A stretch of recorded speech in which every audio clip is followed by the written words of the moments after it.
Was the military really on a peacekeeping mission, or were they working for the VIPs? This ex-DSS chief is here to expose the military. These people wouldn't have been victims of what happened in Delta State, but because they are working for others. Some people say they are working for Tom Polo, some people said they are working for some VIPs, and that was what led to their demise. Let me allow you listen to what this ex-DSS chief got to say. What took the military, that community? They said they went for peacekeeping between who and who? If there's a peacekeeping, two parties must be involved.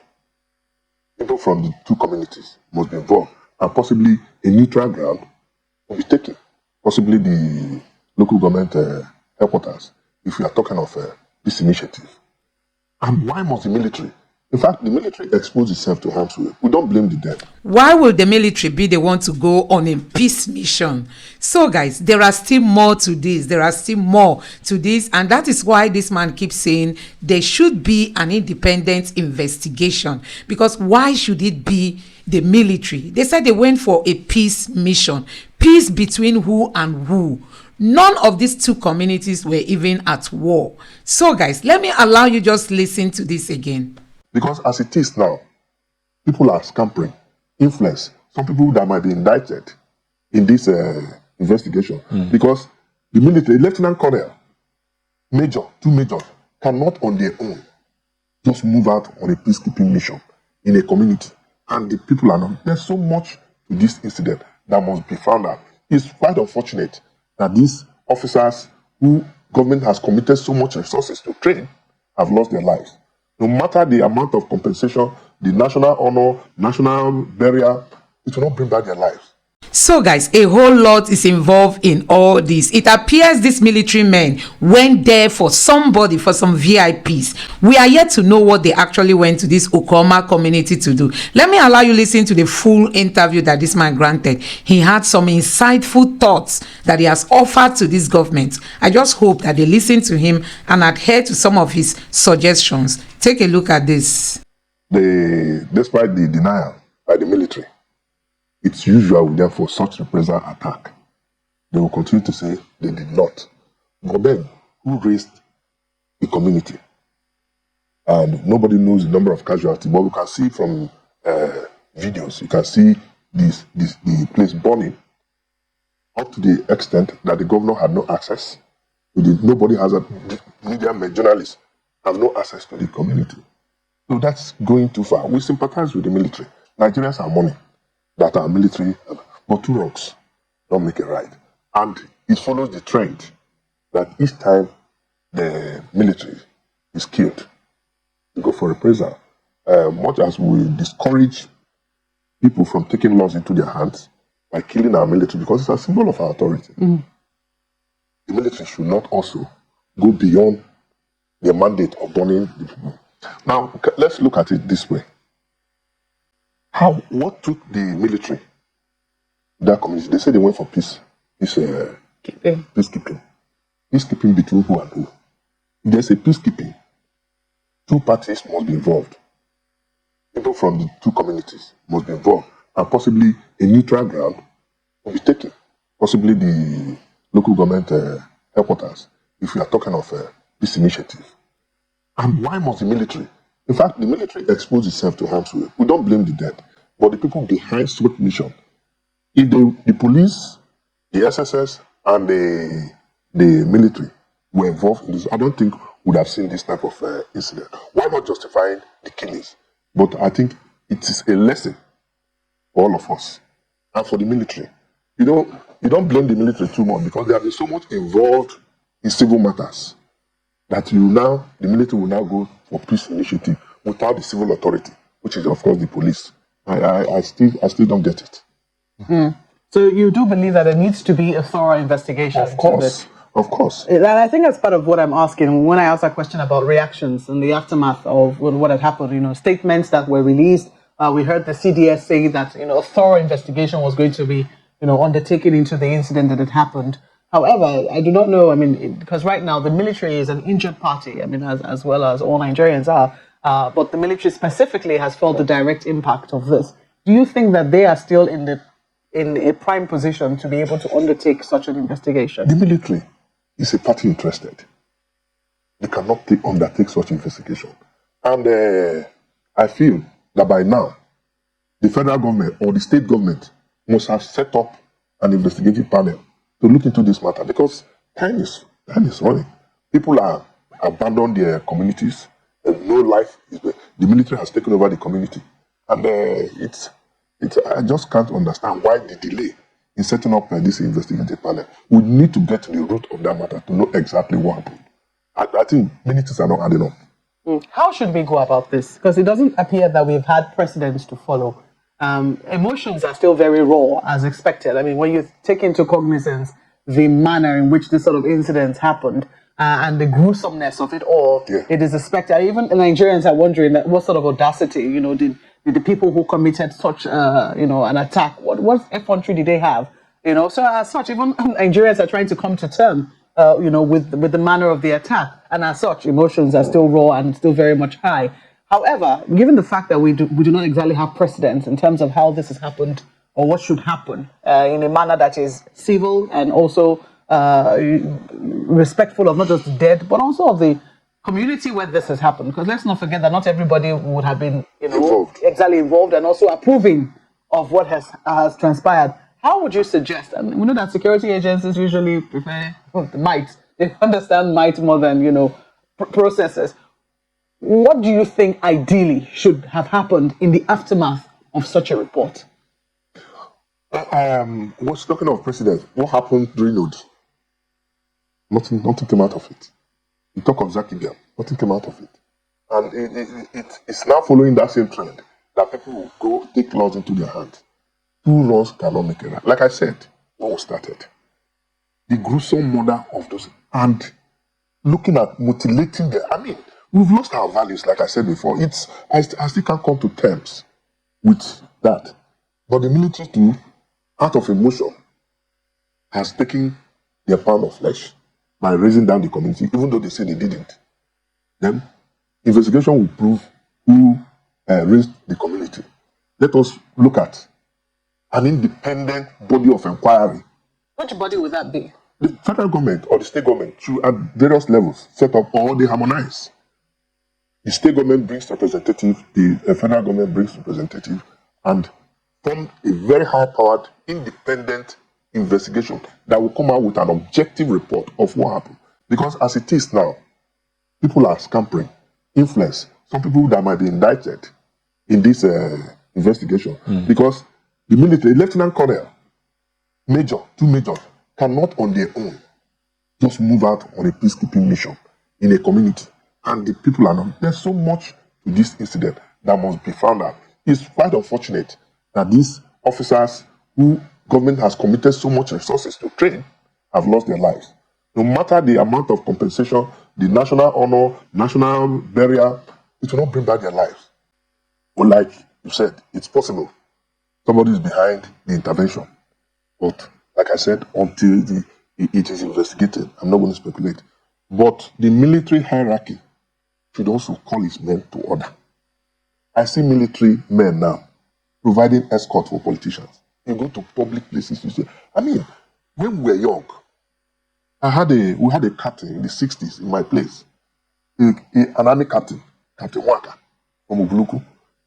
When he passes, that is on leave, we'll be following his footsteps, walking like a soldier. You don't see soldiers, but they're everywhere now.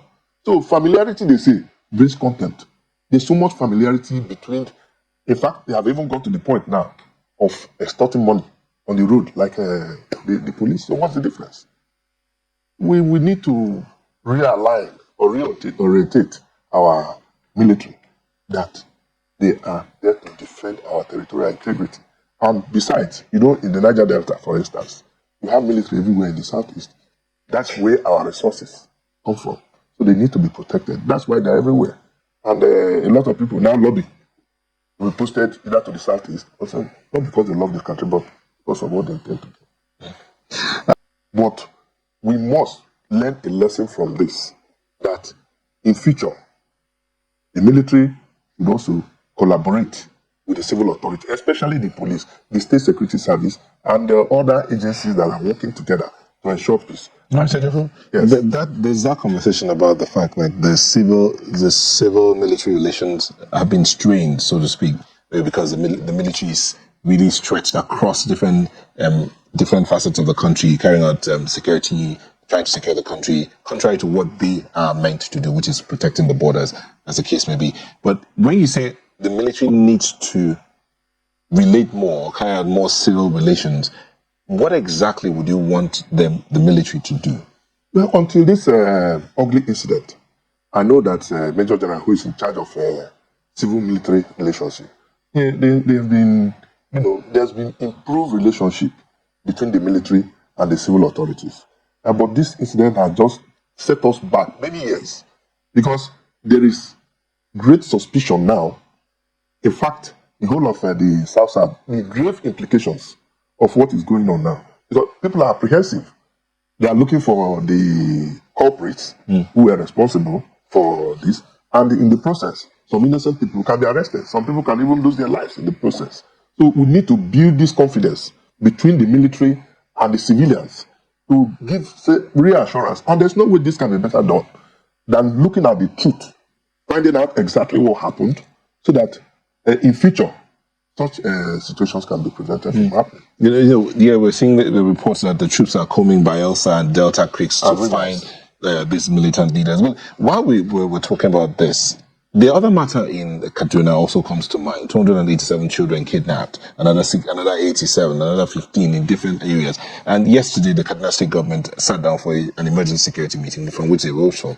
And the governor was quoted as saying he told the traditional rulers to fish out the informants of the bandits. In his words, there are some people, some unscrupulous people who have crept into the various communities who are informing the bandits about activities going on. The bandits, they are watching television. Mr. Jaffa, I'm going to have to interrupt you very briefly. This is just to inform our viewers on our DStv platform that we'll be going live to Bauchi State for the distribution, for live coverage of the distribution of palliatives organized by the state government. This program, Sunrise Daily, will certainly continue on all our other platforms, including our online platforms. But we're taking you live now, our viewers on DStv, to Bauchi State for a live coverage of the distribution of palliatives organized by the state government. Okay, back to the conversation, Mr. Ejiofor. You were saying that the bandits also watch television. They watch television. That is why most times there are certain information we shouldn't release. Especially should be self-regulatory. I mean the media. Those of us who also discuss some of this issue because they are there watching. So the governor talking of informants to the bandits. If he knows them, possibly intelligence have provided the informants, they should be arrested and further interrogated. And that also brings me to the issue of information given out yesterday. The sponsors of terrorism being named. One of them is under prosecution already. And I think that will bring a very big lead because these people who operate in the bandits, if you see them, they're not looking healthy, they're not looking wealthy, so they must have sponsors that they report to. And it must be also investigated. What are their aims? What are their objectives? What do they intend to achieve? For me, I feel they're just out there to destabilize the government and then make government unpopular. You remember that we had this issue of threat in 2014. But somewhere, another governor came up to say that some people were brought in and they were being paid. There was a time, even the NSA's office released 100 billion to all these people. So you have empowered them. So these are the areas we should now be looking at to disempower them, if I must use that, to bring them back to sanity. But they have acquired so much arms, so much money, that it becomes... How do we explain that you have over 280 something people taken at a time, apart from the Chibok girl that happened in 2014? Are they moving in buses? Are they trekking? Are they moving in motorcycles? With such huge number, how are they being fed? Medical. Do you know they have some of them who also have medical personnel who takes care of their health and wealth. And you can't just go now. That's why when government says we must free them, it puzzles me because they are going to be used as a human shield. There's no way you can go and attack them. So the best thing we should do is to concentrate our efforts in preventing it from happening. And how do we prevent it? Monies are given to these people. Let's follow the money. You remember when the former central bank governor's wife, Emefiele, was kidnapped? The money used was marked. And they used that money because he had to come back to the bank. They used that money, trace it back, and arrested the culprits. So we should be following the money now. I think that's the best way to go. Prevent this thing from happening. If it happens, there's little or nothing one can do. And anybody saying, don't pay ransom, we are not paying ransom. Yes, the government will not be involved in paying ransom. But is it not possible that with hindsight and the level of intelligence that's available to government, that might be the reason, that might be what's giving impetus to that statement of, we are not negotiating? Because as some people will say, government knows where these people are. The government tools of security know where these people are and know how to get them. I believe that the president, as president of Federal Republic of Nigeria, has more information or intelligence than any of us. For him to come out to say we are not going to negotiate and we are not going to pay, there must be some other options or alternatives. And I also learned that the government intends to engage foreign support. I think it's over time. We look at this aid, for instance, call it private practitioners, security practitioners, call it mercenary, but I think we need foreign support and intervention now if we must come out of it. You remember the person that was kidnapped in Niger and brought to Nigeria? The United States came here, killed the bandits, and removed the national. So why don't we look for such foreign support? I think we must confront this matter headlong. Okay, my colleague in Lagos has a few questions for you. Thank you, Nyota. Mr. Jaffor, there is something that I think it was Marco that mentioned it, or maybe it was even Nyota, the fact that the soldiers that were killed are Nigerians and they are human beings too. So sometimes when these issues arise, we look at the occurrence from the perspective of the fact that 19 soldiers were killed, but there are 19 Nigerians who are soldiers and also have families. How should we approach that sentiment? Well, it's very difficult. Lives have been lost. And like I said when we started, these are soldiers. They are attacking our collective will in the military. And it's regrettable and must be condemned. But like I also said when we started, two wrongs don't make a right. For the military to have overrun and taken over the community, even though they say they are not involved, that's not the right way to handle it. So I think the best way, which I also explained when we started, let us investigate this matter and establish exactly what happened. Because we are speculating. These incidents, as you also highlighted, is not the first time. We have heard the Zaki Biam occurrence, the Odi occurrence, and several others like that. But in every single one of these environments, every single one of these situations, we had community leaders. In fact, there's a video making the rounds now of some young man saying that, they wanted to arrest their community leaders and all of that. How verifiable that video is, I guess we'll leave that to the authorities. But the fact that community leaders of these warring communities ought to have been able to nip this matter in the bud, that's a concern, isn't it? And what do you expect that any revelation from the investigations that bring that up, what should happen going forward? Yeah, I think that's again, why not blaming the military? I understand the state government had a peace meeting with the two communities 2 weeks before this incident, and decisions were taken. The state government, the governor came here to see the president. He also said that they will look into the matter. I don't think, like I said, we are speculating. Let us get to the root of the matter, know what role each of the parties, the communities, but the community leaders are supposed to have played a major role because from all information, they live together, they intermarry, it's just a question of, misunderstanding, possibly for resources. And when you see communities fighting, It's not that they are fighting over the land, they have the resources. But I don't have the details. So when this matter is properly investigated, we should be able to make a categorical statement whether the community leaders play their role or not. Okay, Mr. Jeffo.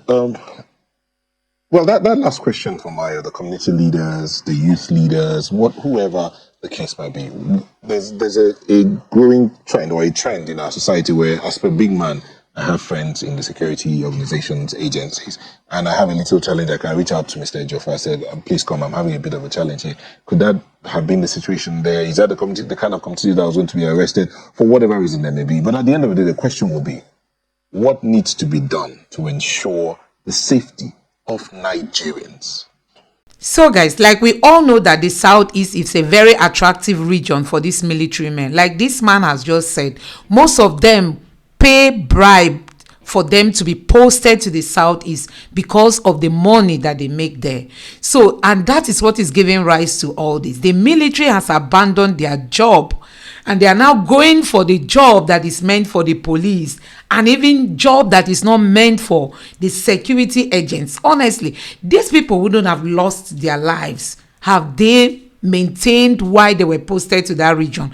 But you can see that some VIPs are using them. Some people are using them just to accomplish their own selfish reason. And that is why they went on this mission and ended up losing their lives. As if that wasn't enough, even some of the community members have equally lost their lives and a whole community has been razed down.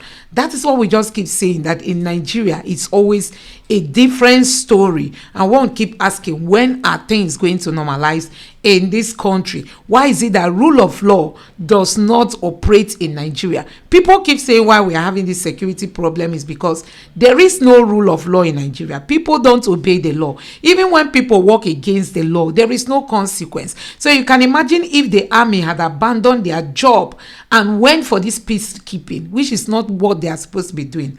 Shouldn't there be consequence for those that were involved? In case, assuming none of them died, there should have been consequences. But because they know that nothing will happen, that was why they embarked on this kind of mission, and at the end of the day, they've lost their lives. Anyway, this government said they are going to be investigating. Let's just hope that the government is going to be neutral and work for the benefits of Nigeria and not for their own selfish benefits. Let me know what you think about this in the comment section below. Please don't forget to subscribe to the channel and turn on your notification bell. Thank you.